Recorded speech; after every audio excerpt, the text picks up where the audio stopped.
We're getting ready to celebrate the grand opening of Longfellow Park. This project really illustrates what can happen when you collaborate. We've got AARP, CPEX, BREC, the city, DPW, all at the table trying to make this whole entire area a better place. My name's Kelsey Funes. I'm a construction lawyer. I'm at Phelps Dunbar here in Baton Rouge, and I'm a new member of the CPEX board, and so I'm excited to be part of this panel today. I want to thank our session sponsor, Launch Media, for sponsoring the session. I think everybody knows great programs can't happen without the sponsors, so we thank them for that. The title of this session is Doing Better Blocks from Demonstration to Implementation. We're going to spend an hour together. We're going to talk about how to bridge the gap between a great idea and a demonstration project, and how to implement that project, and how to leverage resources and give the community the greatest benefit. We're going to start, we have a great lineup of speakers. We're going to start with a presentation by Jason Roberts, who I'll introduce in a second. And then the second half of our hour will be a panel discussion where we'll have panelists who respond to what Jason has said. We'll have questions. And if the audience has questions, we'll certainly entertain those as well. But I want to introduce Jason Roberts. He's the originator of the National Better Block Project. He's an artist, activist, and urban designer whose life's work has been dedicated to the creation of healthy, vibrant, and sustainable neighborhoods. In 2006, he formed the nonprofit organization Oak Cliff Transit Authority to revive the Dallas streetcar system, and spearheaded the city's effort into garnering a $23 million grant from the federal government to help reintroduce the modern streetcar system to Dallas. In 2010, Jason organized a series of Better Block projects, taking blighted blocks with vacant properties in Dallas and converting them into temporary walkable districts with pop-up businesses, bike lanes, cafe seating, and landscaping. And in fact, the TED Talks that he did about that project were the inspiration for what we did in Baton Rouge, what CPEX did in Baton Rouge on Government Street and Perkins Road Overpass, and then the Street Smart initiative. That project has become an open source international movement occurring everywhere from Melbourne, Australia to Tehran, Iran, and again in Baton Rouge as well. And he's been featured in New York Times, Washington Post, and Dwell Magazine. So I want to hand it over now to Jason Roberts.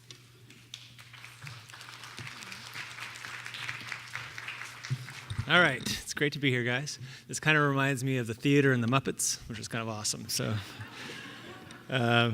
Yeah, it was really fun to kind of catch back up with the folks in Baton Rouge, because I did remember getting a phone call 5 or 6 years ago, and this has kind of happened in a few cities, where after we started that first project, and we were still learning ourselves and didn't even know what we were doing, and to ask for our advice on how to fix their cities and do the things that they were doing. So it's so overwhelming and rewarding to see all of these changes from just an idea and a frustration, I think, that I had in my own community, and I think that we all share in our neighborhoods for why things aren't working and how do we get things working again. All right, so some of you who've already seen my presentation before, you're going to recognize some of this stuff, but I've added a few things. But I'm going to go over a little bit of the history, and then the work we've some case studies, and then kind of the work we've been doing recently. So with that, I will start with a slide I regularly start with here, and this is kind of what is my early inspiration for our work. And anyone who knows this place, this is in Paris. It's in Montmartre. And I remember when I first saw this, I thought, man, I wish this was in my neighborhood. If it was there, I'd go there every single day. I'd have a cup of coffee here. I want to grow old here. I want to retire here. I love the little streets. I love the stones, the brickwork. I love the landscaping spilling out of the building above it. And I asked my friends, what do you think about places like this? And they said, yeah, we wish we had in our neighborhood too. If we did, our kids would work there, and we would put it on postcards. And I said, well, if we all collectively wish we had more places that look like this, then why do we keep building places that look like this? And so the interesting thing is we build things all of the time, right? We build, and we're constantly putting things on the ground, and we have an option. We can either build things that matter, that we want to celebrate, that we put in postcards, or we can build things that are disposable, that we don't care about, that make us feel like commodities. And I think that's what we're doing right now. So kind of the premise behind the work was, how do we rethink how we're doing building places? The problem for me, though, in my early days in trying to do this work was I wasn't an urban planner. I wasn't an architect. I knew places I loved, but I couldn't figure out how to tell people how I can make them in my own communities. And beyond that, I was an IT consultant. So I was the guy that would have been setting up this projector I would have been setting up the AV equipment. I was not the guy that was going to be fixing the city. Beyond that, when I started talking about these ideas to fix places, people said, Dallas isn't Paris, it's a car culture, honestly. But when I studied places around the world, I found there was a lot of places that started walkable, started getting into a car culture, and then realized that was a mistake, like in Copenhagen, for instance, where they started seeing in the 60s this being overwhelmed by cars in their classic public plazas and their little tiny medieval streets. And they recognized that this was a mistake at some point in time and decided, let's start peeling this back. Now, of course, you go there now, you see these great pedestrian plazas and these wonderful bike networks. Also was told, well, it's a climate issue. It's too hot in Dallas. People won't go outside. But I found everyone blames climate on why they don't make great places. It gets hot in Austin, Texas. It gets hot in just up the road in New Orleans, but people still go outside. I found people would blame it where they say it was too cold. But I say, well, it gets cold in places like Copenhagen or in Stockholm. This is in Lithuania. I was there last winter, and I saw people were still sitting outside under heaters with blankets drinking mulled wine. So they figured out ways to make the climate work to their advantage. And then there's you guys may know this funny saying that I learned from the Danish that says there's no such thing as bad weather, only bad clothing. So we kind of went all in with that idea. Unfortunately, in Texas, there's only so much clothing we can take off. As I started wanting to get involved with the city, one of the things I learned too was that I said I want to help. They said, well, you know what, you can get involved with our planning initiatives. And I asked, well, what planning initiatives do we have? And they're like, we got a lot of planning initiatives. We've got Dallas bike plans from 2011. We got the 360 downtown forward Dallas plans. We have the mobility 2035 plan. I thought, wow, Dallas is going to be great in 2035, right? So I hope I make it. So I tried to figure out, well, who is doing things quickly? Who's making things happen much faster than these kind of 2035 plans? And when I was studying things around the world, the groups I saw that were doing interesting things were these kind of young, provocative kind of architects and artists, like in Berlin, where these students got together and took old train stations that were blighted and people were afraid to be around and turned them into opera houses overnight. Or in England, where there was a group of students that took an old gas station that was derelict and turned it into a movie house over a weekend. And then closer to home in the U.S., there was the group like Rebar in San Francisco that was taking parking spaces and saying like, well, I can put quarters in the meter, but do I have to necessarily park a car there if I put quarters in the meter? Why couldn't I turn it into a small park instead? And then, of course, probably the most notable was seeing in New York and the transformation of Times Square, which everybody thought is the crossroads of the world. It's just for cars. And we realized, there's an opportunity because there's so many pedestrians in this space to transform this into a pedestrian environment. So the city started by just bringing out a bunch of lawn chairs and testing out that idea. And it was so successful that you guys know you go there now. It's been permanently changed into a partial pedestrian plaza, and the other half is for cars. All right, so that leads to going back to Dallas and trying to figure out, well, what am I going to work on in my neighborhood? And so, I live in a part of Dallas that's called Oak Cliff, which is historically considered the bad part of town. And part of that's because we had some bad folks from our neighborhood. First of all, Bonnie and Clyde are from my neighborhood. And Lee Harvey Oswald's from my neighborhood. In fact, the first project I took on was an old theater called the Texas Theater that I wanted to help bring back to life. And the Texas Theater is somewhat famous because this is where Lee Harvey Oswald was captured after the assassination of John F. Kennedy. In fact, the only reason it has this sign was because Oliver Stone built the sign for the movie JFK. There was a board of directors with some people that I've become great friends with since that were trying to raise millions of dollars to fix the theater, and they were doing a lot of great things. And I wanted to take part, and they said, we just need $3 million to kind of fix the balcony and change the seating. And I said, I don't have $3 million, but I've got lots of friends because I'm in the arts world as well. I was a musician. And said, why don't we just bring our friends and the neighbors together? We'll bring 100 people out. We'll give them canvases and have them paint in the theater. And then the next day, we'll open up the theater and we'll turn it to this instant art gallery, just so our neighbors could see the space again and use it and show how we helped kind of bring it back to life. And so this is me and some friends building some easels. And minutes before we're about to open the doors, we thought this is going to be an abject failure. It was the middle of winter. We're in a theater that's on the bad side of town. But when we opened the doors, we had 700 people show up. and we sold every piece of art we created the night before. But beyond that, people came up to me and said, I've been waiting for someone to open this theater up again. Let us use it and see the possibilities and see it come back to life. And I thought, I was waiting for someone to open the doors as well. Are we all just sitting around waiting for someone to figure out what's going on and how do we fix these problems? And it turns out that is a lot of the case. We just need to give people the keys to see these things and see the opportunities. So emboldened and thinking like, wow, if we can fix an old theater, because now it's working. If you go into my neighborhood, you'll see it's an anchor for the block. And again, a lot of this was from work from this board that was working and our work on trying to show the temporary possibilities. I started going to the library and studying old maps in my neighborhood to look for other opportunities, to see what did we used to have. And one of the most notable was that I lived in an old trolley car neighborhood or streetcar neighborhood. The streetcar was pulled out in 1956, and when we did that, that created all kinds of problems. So first of all, my Texas theater had 650 seats, but only 35 parking spaces. And the reason it worked was because of this trolley car network. So I started attending a lot of community meetings and economic development meetings and saying, like, what can we do to bring people back to our neighborhood and have businesses start again? And people had a lot of ideas. People said, we just need a Chipotle. If we get a Chipotle, everyone will move back to our neighborhood. If we get a Whole Foods, that's where everyone's going to move back. I said, I got a crazy idea. Why don't we bring back that trolley car? Because it's been gone for half a century. And people said, it's crazy. You can't just bring back a trolley.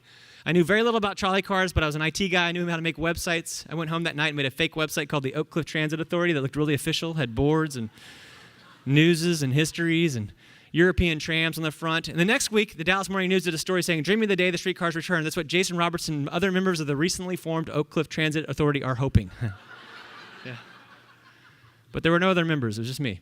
But I had a lot of people in my neighborhood call me and started saying, hey, we got a transit authority? This is great, right? And I was like, no, but I'm advocating for this idea, and I think that we can pull something together on this. And so I had great people that have since become mentors. I had a guy that was a civil engineer, said, I'll donate 100 hours pro bono to this idea. I had another guy who was 80 years old who had enough parts in his garage to build a trolley car. So this random kind of characters in my neighborhood. So we're fighting for that, and I'm thinking this is going to take us 20 years. So in the meantime, what else can we work on?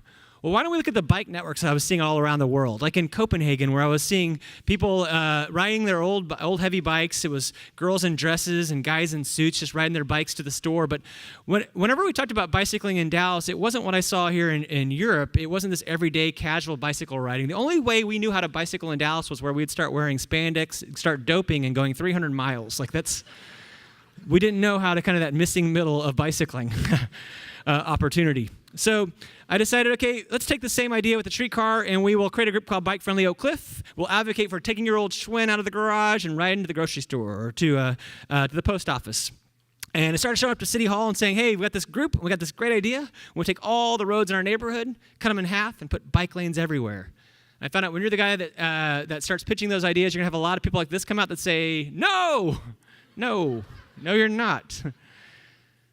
So I realized, all right, it's going to be tough for me to get this guy to ride a bicycle, right? So I'm going to have to come up with a new plan. So the idea we said was like, why don't we just get people to go and just follow us and do historic rides in our neighborhood for fun? We'll go out, and we don't have a lot to celebrate in my neighborhood, so we'll just maybe follow the trail of Lee Harvey Oswald. Everybody will meet us over at the Grassy Knoll, because that's where you meet at those rides. We thought maybe 20 people are going to show up to this ride, giving it your old heavy bicycle. But what happened was we had 150 people show up. And what you don't see is me looking terrified at the front of this line, because first of all, I didn't own a bicycle when we started Bike Friendly Oak Cliff. I just loved the idea of having a bike culture. But I also thought, I'm your IT guy. I am not the leader of a movement. I do not need to be leading these people to the bad side of town and trying to convince them to start this bike culture. But I found out if you're passionate about something, you have everything it takes to become a leader. And people are just waiting for someone to stand up and take a charge and say, hey, things are broken. Why don't we try something different? Try a new way. So with that, I started thinking of other little ideas I could do to promote this bike culture. So the first thing I looked at was my kids' school. No kids were riding bicycles at all. And when I grew up in the 80s, we all rode bikes. That's how you got around. And so I started advocating for, look, there weren't even bike racks. So I said, why don't we just make punch cards? We'll give them out to all the kids, and if they ride to school every day, after 5 days, we'll punch these cards, and then we'll go out and have root beer floats after a week. We went from having 0 kids to 100 kids riding bicycles within a week by putting out punch cards. So I thought, okay, we're working on streetcars, I'm working on bicycling networks, working on the theater, started looking at the blocks of buildings and trying to figure out, well, how do we fix these old blocks that aren't working anymore?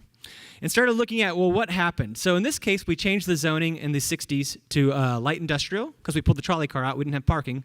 And then we thinned the sidewalks. We made the streets high-speed, one-way streets. So now there was this division on both sides of the street, so communities didn't feel connected, it felt unsafe. And then we had all these laws and rules, and you don't have to read this, but just know we had rules that said, you want flowers on the sidewalk, $1,000 in permitting. If you want shade awnings over every window, $1,000 per window. We have a rule that says street cafes, we're going to be $1,000 times area, times market value, times 85%, times 12%. I have no idea what that number is. It's illegal for us to have merchandise on the sidewalk. If you really want to kill your street life, create a law that says it's illegal for crowds to gather on the sidewalk. We had all these rules, and they were from 1941, and we looked at this and said, okay, obviously it's illegal for us to do anything to bring the street back to life. So what would happen if we took a weekend and we broke every law we possibly could? So that's what we did. We painted our own bike lanes. We added our own cafe seating. We took the old buildings, we put murals on them with the artists in our neighborhoods. We took the empty buildings and put the businesses we always wanted. Bookstores, coffee shops, flower shops, art spaces. And we printed off all those laws and rules we were breaking. We put them in the windows, invited our city staff and our mayor out and said, come out to our better block. Thought we're all going to go to jail, right? And they looked around and said, I don't know if we're supposed to be here. But ultimately, they saw hundreds and thousands of people from the neighborhood coming out and enjoying this space, and they said, this makes far more sense. We need more places like this, not less. So we started seeing a lot of those rules change. First of all, we got the zoning voted to go back unanimously to retail again. So all those empty spaces that had been empty for years, within months after this, were all leased by locals. All right, people said it's great, but you didn't when it was nice outside. But it's hot in Dallas, 100 degrees 3 months out of the year. So let's try this again. Let's see if we can make a street cooler and a place that people want to linger even 100 degrees. So we took another area. So wide streets, no sidewalks on one side, broken up sidewalks on the other. There's a pole with nothing on it. So we looked at this and thought, okay, how do we make this a place that people would want to linger? So in the middle of the night, we brought out 42 trees. 100 bushes to create pedestrian islands so people would feel safer crossing the street and with slow cars. We took pallets from the trash and we made decks out of them. We painted our own crosswalks. You're not supposed to do that. We added bicycles to that pole, and then we put tables under the trees. And what happened was people came out and they would not leave. They were bringing out their kids and babies and strollers, and they were saying, like, man, this looks, you calling friends, this looks like Vancouver. This doesn't look like Dallas. And the crazy thing is we just did this on a weekend to test it out because we didn't want everyone to get angry about us changing the road and doing all this stuff. We pulled it all out after this. This is what it looked like. And then people didn't realize it was just temporary, so they came back the next weekend with their friends and said, you got to check out this great block. It's right around here somewhere. There's trees, and it's like Oz all of a sudden. But I show people this picture and say the interesting thing is we'd seen so many renderings and drawings from consultants and architects that came to our neighborhood telling us how great our place could be, and they were never getting built, and those plans were being put on the shelves, and we were frustrated. And we started suffering from what we called rendering fatigue. And we said, you know what, instead of drawing pictures and bringing experts out, why don't we just build this stuff ourselves? Why don't we give people a chance to experience it in days, not 30 years? People also ask me, what happens when you're breaking all those laws and rules? This is my friend Scott. Scott helped me identify the rules we were breaking. Scott is now our city council member. So, all right. So I tell people, we learned there's these little simple things we can use to start changing a place. So one of the things we found out was the city of Dallas's motto is think big. And our frustration with think big meant we're going to hire an architect from Italy that's going to go out and make us a bridge that looks like a fish skeleton that I can see all over the world. That our hope is going to make 100 little things that's going to make our place great.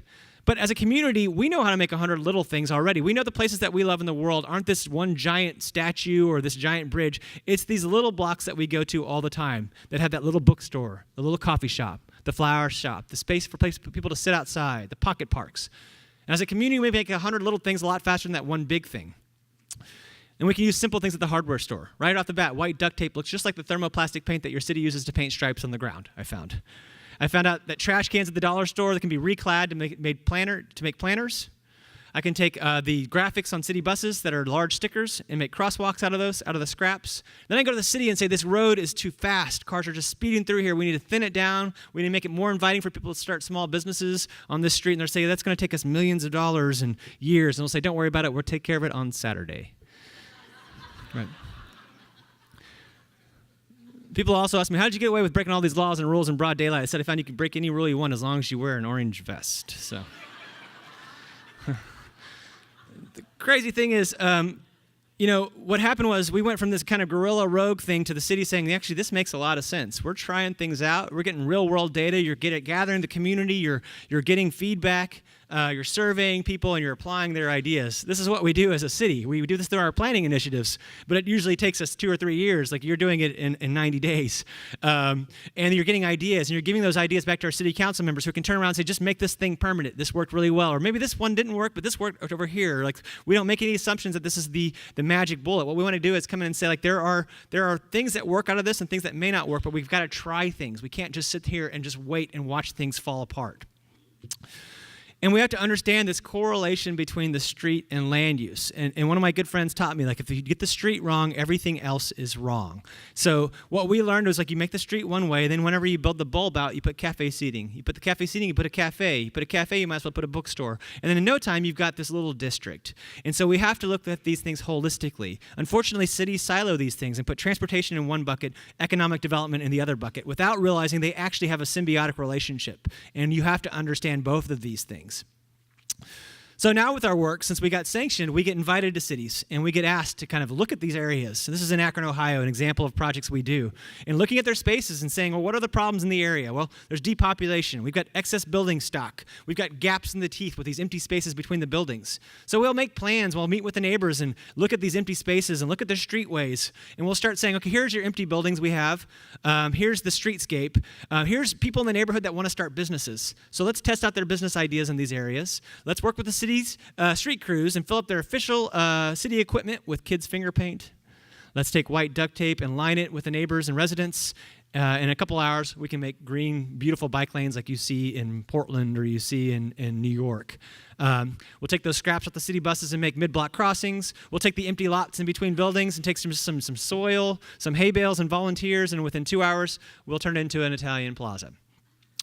We'll go in and we'll take turn lanes for cars and make them into bocce ball courts. We'll take old bank buildings that have been empty for 10 years with wide streets and use paint and tires and make beautiful plazas. We'll go in and we can go and take buildings that were slated for demolition and show how we can put small businesses made from the neighbors in the spaces.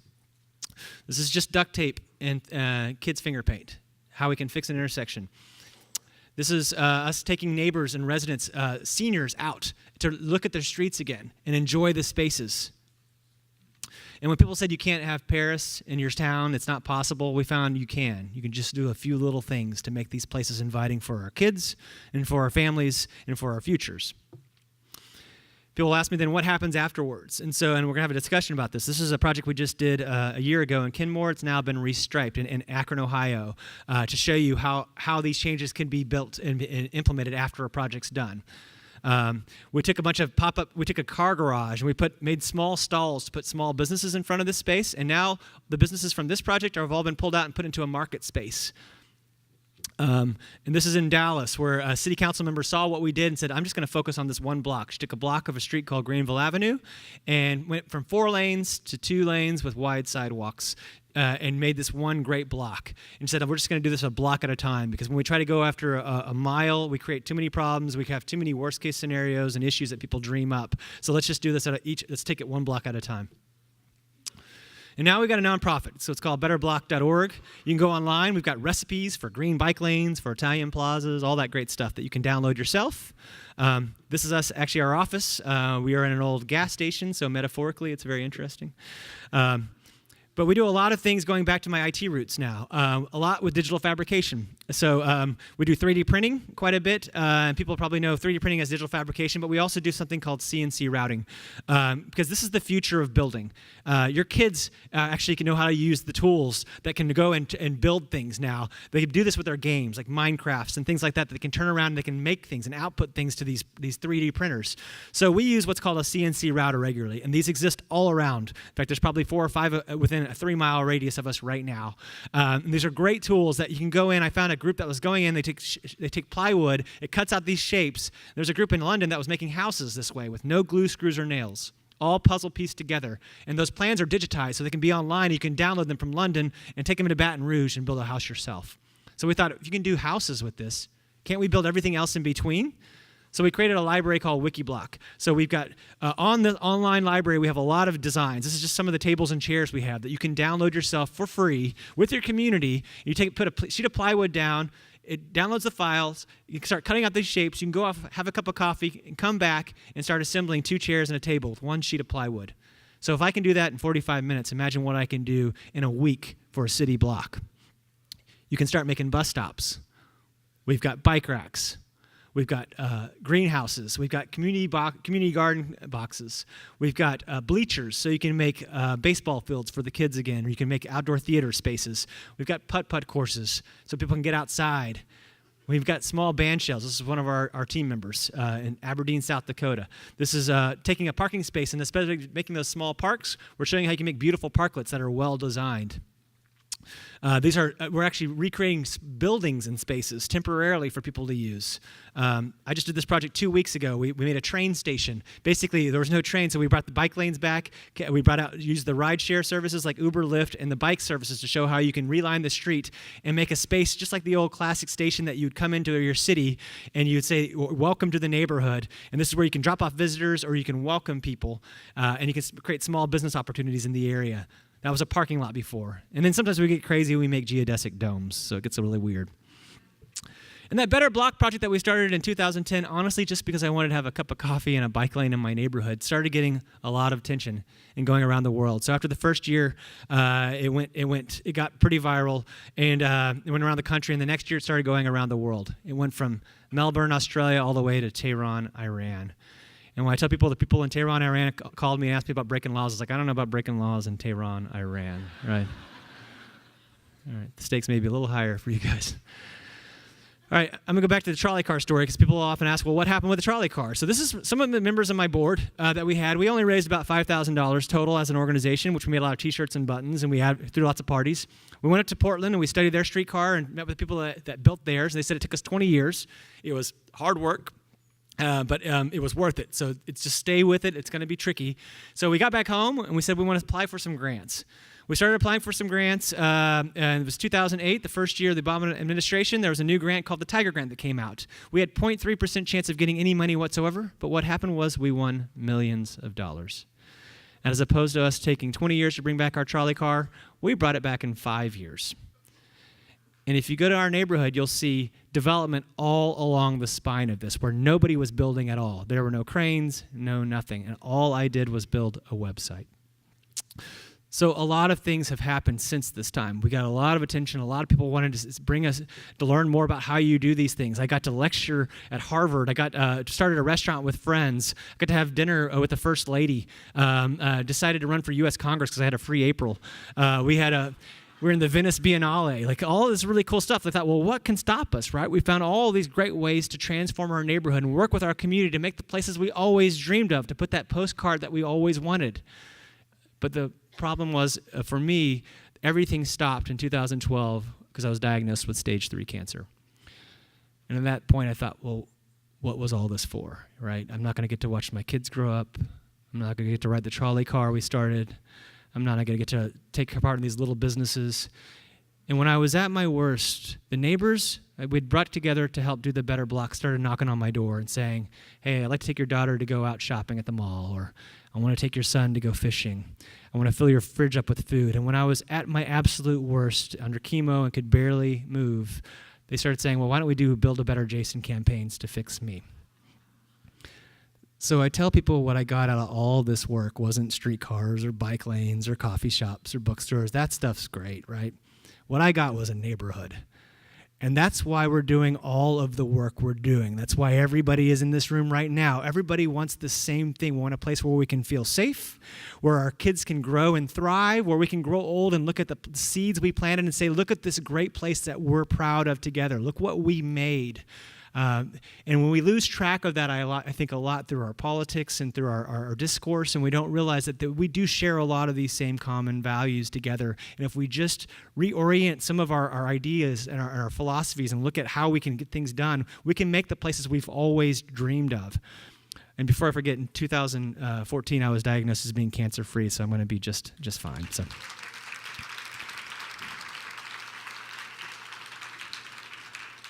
All right, and that is it for me, guys. Panel's next. Thank you so much, y'all.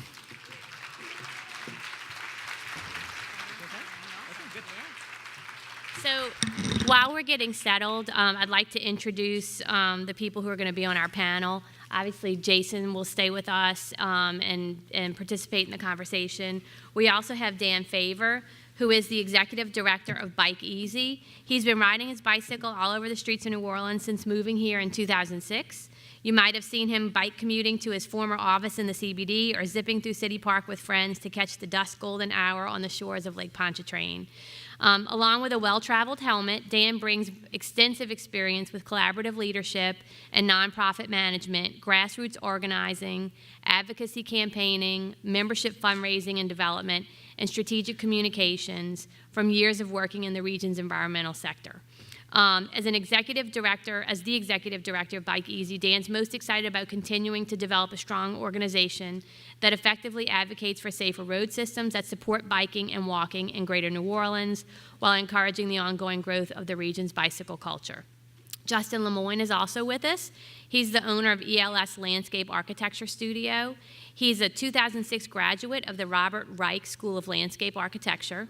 After graduation, he and his wife moved to Austin, Texas, where he worked for SEC planning consultants on a wide variety of projects, ranging from detailed design to community planning. In spring of 2007, he moved back to Baton Rouge and joined Dana Brown & Associates, formerly Brown & Danos Land Design, where he was studio director and principal. He worked on public and private projects of varying sizes, ranging from residential and commercial to community planning and engagement in large municipal parks and public spaces. While at DBA, Justin became involved with Louisiana ASLA and the Mid-City Redevelopment Alliance.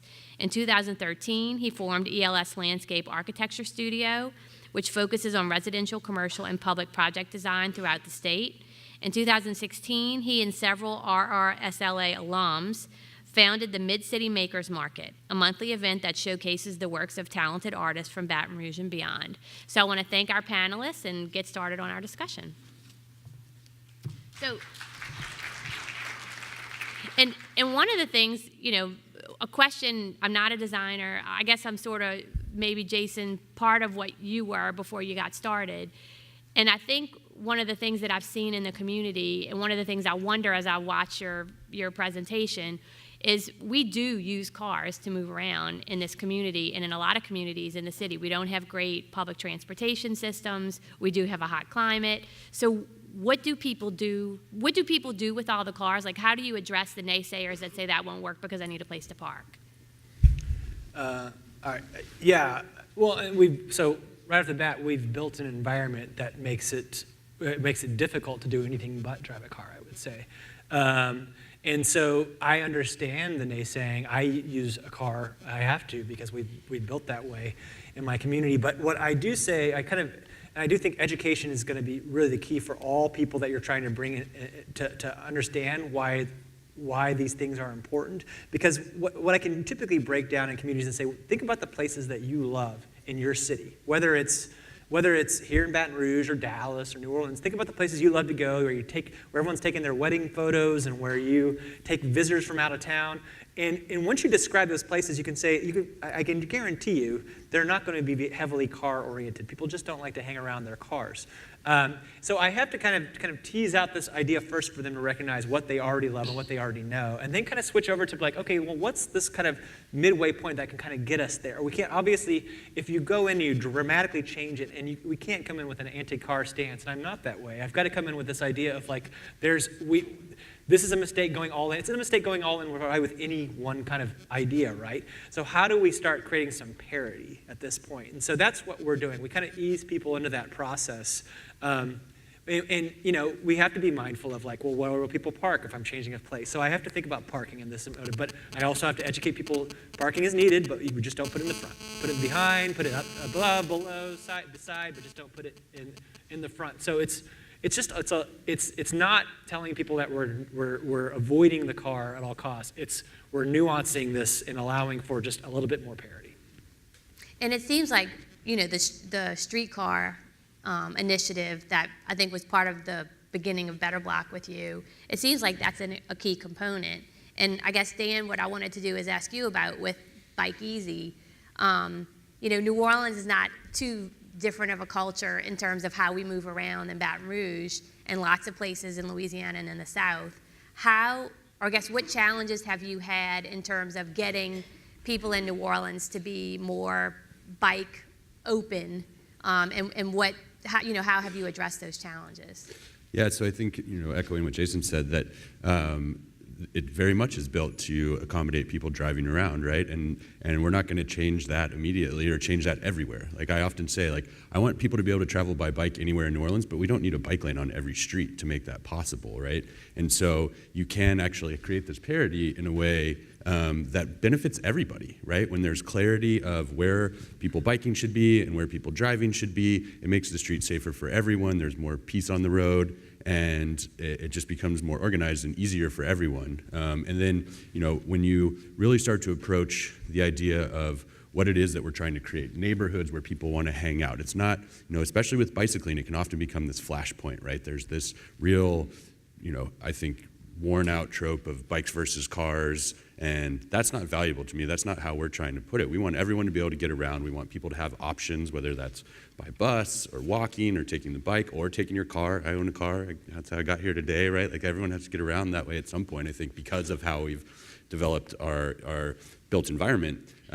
But through the better block, or we call them pop-up demonstrations, usually we do them around the bicycling in New Orleans, you can show people that oh, hey, when you swap the parking lane with the bike lane on a street so you actually have a protected bike lane, it really works better for everybody, right? And I think that's one of the values of doing these demonstrations, where the stakes don't seem quite as high because it's temporary, and then you can show everyone that, hey, this can work for everyone. The sky's not going to fall when we build a bike lane here.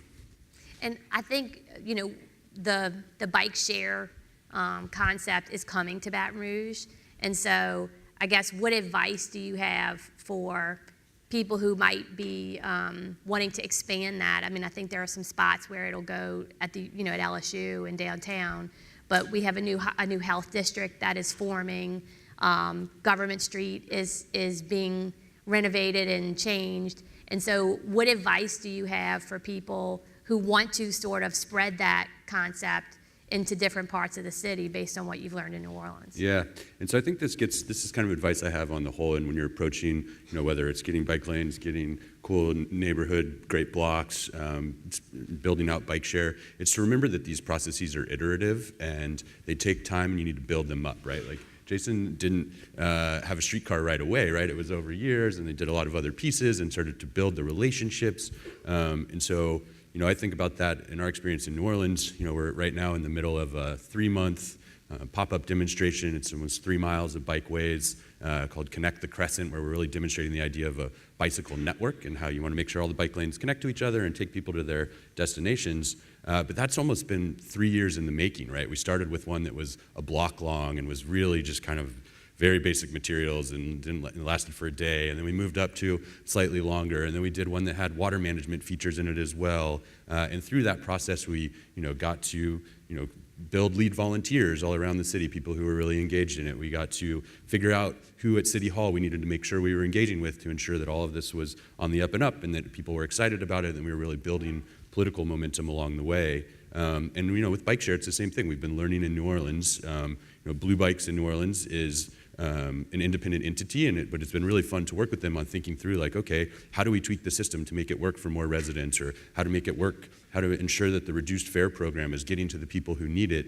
And you got to realize it doesn't happen on day one. It is an iterative process in building all of this up and building that community engagement and political engagement, and also just as people are educated on how to interact with this stuff and seeing the overall benefits that improved mobility brings, to whether that's feeling healthy or affordable job access, and then most of all just the joy of riding bikes and getting more and more people try biking, and the fun of it that comes back is a huge, it's like the people who come out for that weekend and then come back and are sad that it's missing, right? It's like the people who try biking, they want to do it again, and they want to make sure that there's a place that they can do it safely with their family. And Justin, I guess, as a local person in Baton Rouge, Mid-City Makers Market seems to have really grown and been a great addition to Mid-City. And I guess, have you learned things about sort of how to get things moving in this city and in this environment that might translate into other projects? I think it's very much the, I've heard this from a few people over the last couple of days, it's sort of, it's a lot easier to ask for forgiveness than permission. And that's what we did with the market. I mean, there's a art hop in the spring and the fall. In fact, one of them is this Friday night, the White Light Night, quarter wide. It promotes public art in the Arts and Cultural District.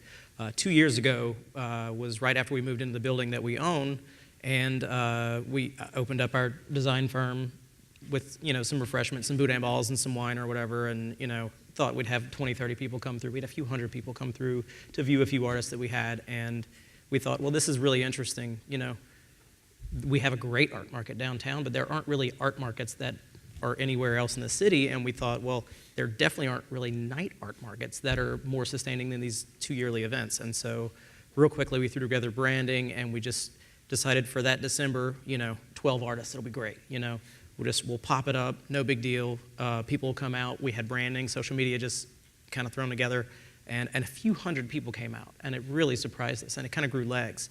And over the last 2 years, we went from having 12 artists at our first market to last December, we had over 100 artists set up over 3 blocks in the middle of Mid-City. We've dialed it back because it's kind of a lot of work. But we average 30 to 50 artists per market. We'll have 60 this Friday night. And the biggest thing that we have learned is working with everybody around us in kind of a very informal way has just really worked for us here in Baton Rouge. A lot of people in Baton Rouge really want to just follow all the rules and make sure that, you know, they're dotting the I's and crossing the T's and kissing the feet of the people that have been, you know, doing things for years and years and years. But instead of doing that, I find we just kind of work our channels very informally and just try to do things to bring people together in a very simple way, and it seems to have worked. We're still around. And yeah, I mean, and popular. You still are in good favor. So one more question I have, and then I would invite the audience, if you just try to get my attention. I want to make sure we're getting the advantage of all the expertise we have here.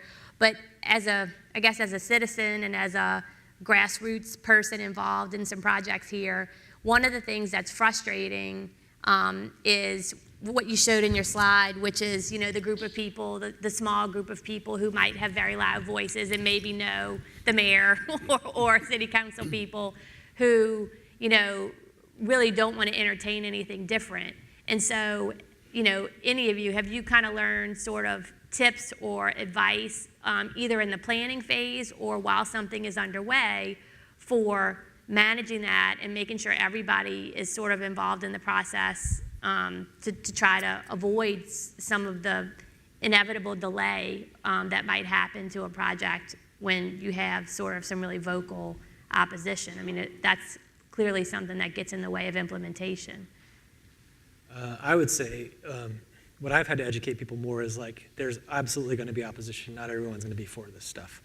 And what you have to prepare yourself, because I've seen 1 or 2 people just end something completely, because everyone kind of, I found the cities like turtles, like they'll put their heads out, they'll try an idea, sometimes they get whacked, it goes back into the shell, right? And so there's a role for the activists to understand where they need to come into play here, because the city will say, okay, you guys want this, I'll try this, but you got to know when to kind of prepare for this. There's going to be a bit of a backlash, because again, you can't please everybody. But what I tell people now, it's like, educate the shop owners. Make sure they know, the businesses, they have the vested interest. They're the ones that are staying there. Show them the places that they love, like I mentioned, probably have this type of environment already, because it's counterintuitive. A lot of these ideas are counterintuitive, as we know, for walkable places. If you ask anybody what's the problem with an area, and I tell you every project I ever work on, they'll always say it's parking. Parking is our problem. I can guarantee you that's not the problem. And we all know that. But in fact, it's the opposite of that. You have to be mindful of parking, but again, that's what people think is the problem. So when you take that away, people are going to get very, very upset. And if you've read into the work on studies on psychology of when you take away car environment, if people feel like you're stealing something from them, just like someone stole a watch from you or something, it's that same tangible anger that people have. It's visceral. So I have to work with the engineering staff to let them know, like, this is going to be something that's counterintuitive, and we have to apply these ideas, but we can show examples. We're working with the shop owners, educate as many of the residents as you possibly can before you apply, but then also make sure the political folks know that you're going to get all kinds of arrows once this goes in. So you're going to have a lot of thick skin. It's going to be about 3 or 4 months before the pass-through traffic finds new routes and all the other stuff that people are using this right now because we've created this induced demand on the street. So we have to change habits a little bit on these spaces. So if anything, I'd say if we could create maybe an association of therapy for people that have to apply these things, because you're going to get your butt kicked. I mean, you will, and if that's where you're going to have to stick. And the other analogy I say, it's basically like I've given my kids donuts for 8 years straight, and all of a sudden at some point I realized that was a mistake. I probably shouldn't have done this, and I take it away. They get really angry at this point. I start giving them salads. This is what you're to do, and they're going to be mad for 3 or 4 months. I want these donuts. This makes no sense.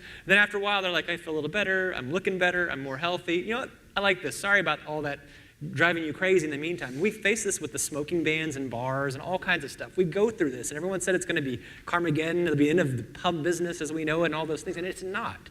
But it's going to take some resiliency, and it's going to take a lot of us kind of holding tight and say, just weather the storm. You get 3 or 4 months, and then you're going to see a lot of cool things happen. If you can. What's even worse is if they pull it out. And I've seen that happen in projects where there's too much, people were opposed to it, we pulled it out, and then they couldn't get anything done afterwards. Because at that point, people realize, all I need to do is get angry at this, I don't want this, and now nothing's going to happen. So that's where we need a lot of backbone. Yeah, I would deeply echo all the stuff that he's saying. I think the expectation setting is really important, especially with, the politicians who are going to be getting the phone calls about it, and with the folks who are, in City Hall or making those decisions, just knowing that there's going to be this spike and change is uncomfortable for a lot of people, but that'll calm down. And that's one of the benefits that we're really excited to do this 3-month pop-up demonstration in New Orleans, is because we're halfway through it. We've already seen that, right? Like, it's already, hey, everyone's just getting used to this, and the complaints are going away. And not completely, and some people you're just never going to win over, right? But again, setting that expectation. But I do think that it is really about the on-the-ground outreach. When you talk about educating shop owners and residents, you really have to go and talk to them in person, right? And I think that a lot of times, especially when we were doing this thing at scale, it covers almost 3 miles. That's a lot of shops and people, but we just had to put the effort in and build up our volunteer base of folks that will go knock on doors, get surveys filled out, drop off flyers, do all this stuff to make sure that folks, A, know it's coming, know what the value is and why we see it as beneficial, B, that they feel like they're a part of it and have some ability to impact it, and this is definitely happening, help us make it work well, is kind of how you pitch that one, right? And then it's even, so that's leading up to the installation or to the build out for, however long it's going to be. Then you want to make sure that people are engaged once your Better Block project is on the ground, and especially for us in this 3-month version, that you have a lot of capacity to go out there and continue those conversations, right? And really engage people and ensure that you're hearing their concerns, that you're elevating the stories of, for us it's like, the woman who's biking from Central City to her job in the French Quarter in the service industry, right? Like, show how this is benefiting real people in their lives, and tell those stories, and make sure that you're engaged with the media, and so you can tell the story that way as well, and know that that's coming, and that you're going to have to put a bunch of energy into making sure that you're continuing the conversation, working with folks who are not necessarily the person on the slide. I want to borrow that slide if that's all right. Yeah. But a lot of folks in the middle who are like, oh, we're not sure about this change and it's uncomfortable to us, and continue to help people understand it, and over communicate really with all of the stakeholders wherever you're doing your project. And then when you move into actually building things permanently, you've created those relationships, those communications processes and flows. You've helped, from our perspective as the advocacy organization, we've helped create that for the city to a degree, and we sort of know what role we can play when we can maybe step in between the really irate folks and kind of take that on, so the city can continue doing their detailed planning on how we'll make these things permanent. But again, I think it's about being grassroots on the ground, continuing to get out there and have the conversations. And it's hard to find that capacity. It's hard to do it well, but it's crucial to making sure that in the long run, everyone sees the value and benefits of the work. We're fortunate here that we had a mayor at the time when we did Better Block 5 years ago who was very enamored with the project. He saw the great value that it had for the neighborhood, and he saw that it could be transformational to this part, to the mid-city part of Baton Rouge and to the Government Street corridor in particular. And so he was able to leverage the state's road transfer program to get us funding and for Baton Rouge, a fairly quick timeline on getting at least the skeleton of the project implemented, because what's being implemented is truly just the traffic portion, and it's not all of the other things that we want to see, like the sidewalk cafes and the public art and real true landscaping, crosswalks, all of the different things that'll make the corridor what it ultimately will be. We were fortunate that the mayor stood behind it, that our council people stood behind it, and there were a lot of community groups that really stood behind it, including Mid-City Redevelopment, Downtown Development, and the Arts Council and a few other organizations. One of the things that we have seen is that it certainly helps when all of the different groups are speaking the same language and moving in lockstep. What tends to happen in Baton Rouge is people work in their silos, and it's sometimes intentionally, it's sometimes unintentionally, and it's just you got your nose to the grindstone and you're trying to get the work done and you forget to take a step back, look out and see who you need to be reaching out to pull in to help you do something. And I was fortunate enough to be elected to serve on the board of Mid-City Merchants in the area 2 years ago. I'm up for election, if any of the merchants are in the room, re-election in December. But I was able to step in and be a part of the conversation, to be involved in helping to pull in CPEX, pull in the Arts Council, work with other groups to start to do some things. Hopefully in the next year we'll start to see the first phase implementation of our public art fund utilizing some other funding mechanisms. So it really is about just making those connections and making sure that everybody that needs to be brought to the table is brought to the table, and we're all speaking the same language. Because it was one of the talks yesterday. They said it's like 10 people, the loudest 10 people. I forget what the acronym was. And if you have the loudest 10 people from each of these 10 groups, you've got 100 people that are going to be way louder than any of the naysayers. And if you're all speaking the same language, it's going to be a lot easier to get something done. Does anybody from the audience have things you want to ask our panel?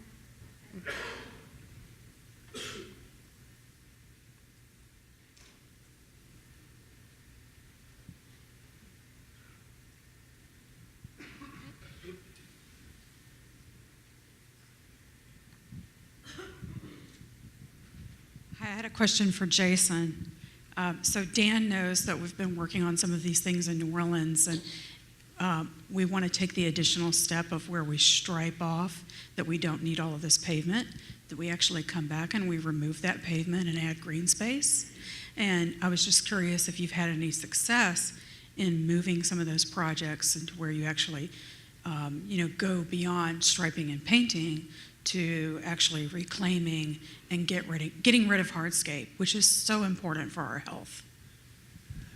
Yeah, so changing the curbs is what you're saying, like the curbs and gutters, that kind of stuff. Or am I hearing that wrong? No, you're right. So actually, taking up that unneeded pavement and maybe adding a rain garden or adding, a pervious parking lane. But, basically just any luck in actually making the shift beyond painting and striping to actually getting rid of unneeded hardscape. Yeah, good question. We have, in fact, one of our, I think, third or fourth Better Block we ever did, we actually brought jackhammers out and we made rain gardens. That was interesting because that was an unsanctioned project as well. It was just a theory, but we really wanted to learn how to make rain gardens. But and the thing is, there was a project actually I did in Melbourne, and it was a residential Better Block project, and we put trees in the street itself, and we developed kind of rain gardens as well that came off of the houses. But the trees actually, they cut out squares in the concrete and they put them in between parking stalls. So we saw the concrete itself kind of get replaced or repurposed in that sense. But what I will say, I find if you're going to, I say this all the time, if you're going to take away something from the car environment, which we have to do obviously to make these great places, or you have to replace it with irresistible places for people. You can't just do something that's maybe just kind of happenstance or something, because that's what makes people angry. But if you make something that's kind of beautiful in its space, like a rain garden or things like that, you're going to have a lot better chance of getting that stuff to be to stick and to be permanent. And the other thing too, what I had to learn, which I talked about this correlation between the street and the land use, is it's not really hard to make bike lanes or to make bus lanes or things like that. But in the end, what are people walking or biking to? You got to give them those things as well that go along with it. So that's where I think your opportunity is creating the bike infrastructure, creating this great place that people are arriving at, whether it's the market or the cafe or what have you, and then this in-between space that's between the public-private realm, that is this recapturing of the right-of-way into making these great parklets and things like that. So I guess parklets would be another example of that as well. I don't think we've not had any true, well, maybe we're about to do a two-way street conversion with 2 traffic circles that's happening in Dallas based on our original better block. So that's another change that's happening here too. It's getting installed now. Can you hear me? Okay, now. When we did the better block on Government Street, we had 800 volunteers, 25 pop-up businesses. The entire community came out in support of it. A big fear that we have right now is that when it's completed next summer, Justin alluded to this, it won't be what everyone experienced because of the requirements and regulations that the state of Louisiana has in the road diet. And so now we're at a place where we have to figure out how to get people excited about it again for the next phase of it, because it's not what we ultimately want to be. Do you have any suggestions for us on that? Yeah, so you're trying to manage the expectations from the outlay, and that's when we talk about with better blocks. We try not to make it into a party as much. We try to show people this is an environment that it could be. Oftentimes we'll pair up with an activity or an event like a fun run or marathon that's happening not on the street itself, but maybe perpendicular to it, that falls you into the space itself. And so, because I don't want people to see this as pop-up tents and parties, which we'll get in the mix, and I don't want to minimize that. But I think the key there, and it was alluded to on the markets, is programming. Just going to have to, and I know there's not a lot of a big budget for that, but I tell people, I usually, we help get CDCs put in place in a lot of our projects afterwards.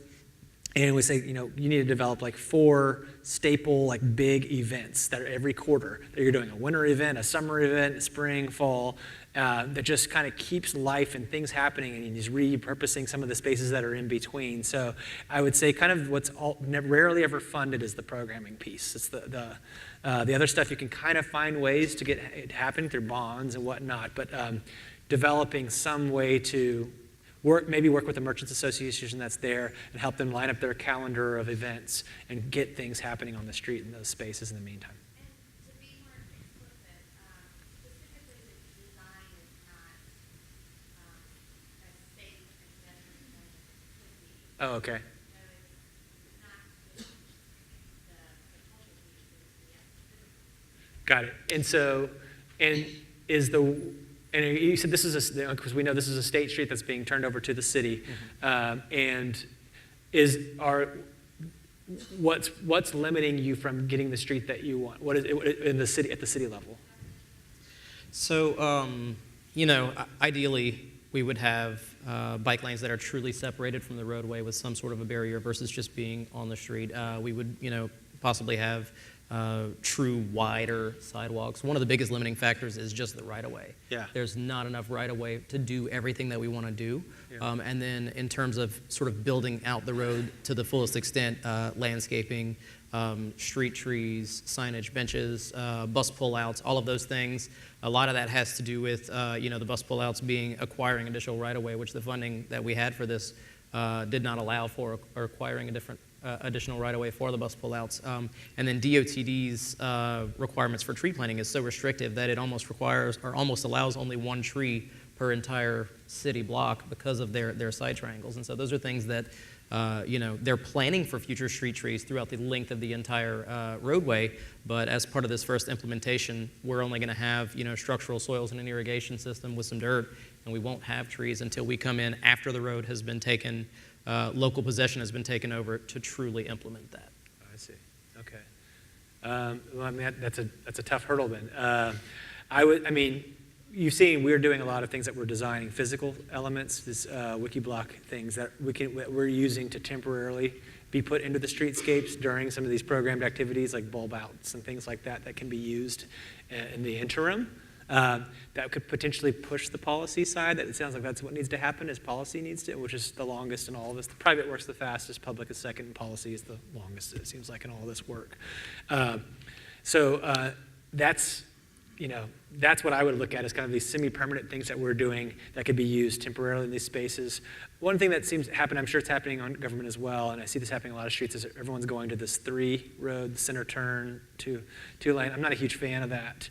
Since it's the suicide lane, I guess they call it in the middle. It's not that it's a good in between, but there's actually better designs that can give you 2 lanes that opens up at the the crosswalks only, and you don't need to have the center turn lane the entire strip of a 10-block corridor. But for some reason, we designed it that way. You can have cars, and I just worked on a project in Duluth that we designed a street that did serpentine motions. Cars had 2 lanes and then opened up at the intersections for crosswalks. It came back to 2 lanes. So I captured more of the right-of-way to put back into bike infrastructure or bus areas. So I think we've got to get out of some of these Band-Aids that we're doing that came out of the early ideas of road diets that were great, and they did a good job and got us to the first stage. But if you look at the design I actually modeled for this project in Duluth was out of a street I saw that was in Amsterdam. It was in the residential portion, kind of the suburbs. So there's the interesting thing is I don't know why we're not referencing some of these things that have been done for 50 years in some of these other cities, but there are quite a few models that have already figured these things out. So. I don't know if that answers your question completely. But no. Yeah, and so this doesn't necessarily apply directly to what you're talking about, but I think it's interesting to bring up. So we really, approach these pop-ups as a community engagement tool where the idea is to get feedback, right? And rarely does everyone say, oh, it's perfect, just the way you did it, right? Like people are going to give feedback. Clearly the regulatory entities have their feedback on what it should look like. And so the idea that it doesn't look exactly the same as when you build the permanent thing, it doesn't look exactly the same. That's actually what we're going for, right? Like we want to learn from this. We want this iterative process to help us come up with something even better. We're going to run into hurdles around that. I think the policy point is a really good one, but maybe you can use it to shift it. So I don't know if it works on Government Street, but for us, that's how we've really structured the thing. And I think especially important, for us in New Orleans is coming at it thinking about all the people who've been left out of transportation planning over the generations, right? And it's like, low-income communities that went through the scourge of urban renewal, communities of color where people just haven't been able to participate. And this is a really great way to really engage communities. The pop-up that we did on St. Bernard Avenue in New Orleans, we went and knocked on doors all around the neighborhood, and folks that had never been asked to weigh in on this stuff, we were saying hey, come out and help us. And people from the neighborhood were excited to come be part of it. And then the fact that it didn't turn into exactly what we did there, the results were actually in a different place. The city was like, oh, we learned from that. We'll implement that over here. People still felt like they were really part of something important because we followed up with them as well. But yeah, I think that the expectation that exactly what you do during a better block or a pop-up will become permanent shouldn't really be set that way. In fact, we want to learn from it to make it even better for more people. And I think that those of us that are here in the different groups on the ground in the neighborhood are going to have to do our job to make sure that not only those of us that are involved in some of these processes are making sure that we can get as much as we can for the public, but we're also going to have to engage the neighborhood associations, the business associations, the arts associations, everybody that has a seat at the table to take some ownership in the project. Because what seems to happen a lot of times with these projects is everybody feels some ownership when there's the demonstration, and then they just sit back and wait, and they're like, all right, is it coming? Is it done? It should be finished into 2019, I think, instead of continuing to get engaged, because I think we've seen a lack of engagement from people to make sure that they're getting what they want out of the project. And if they were more engaged, there might be fewer letdowns and more, achieved expectations overall. So I think we're out of time. But thanks so much to the panel. I think this was really informative. And Jason, it was great to have you here and have you look at sort of the fruits of our Better Block demonstrations. So thank you so much, and thanks for the questions. So.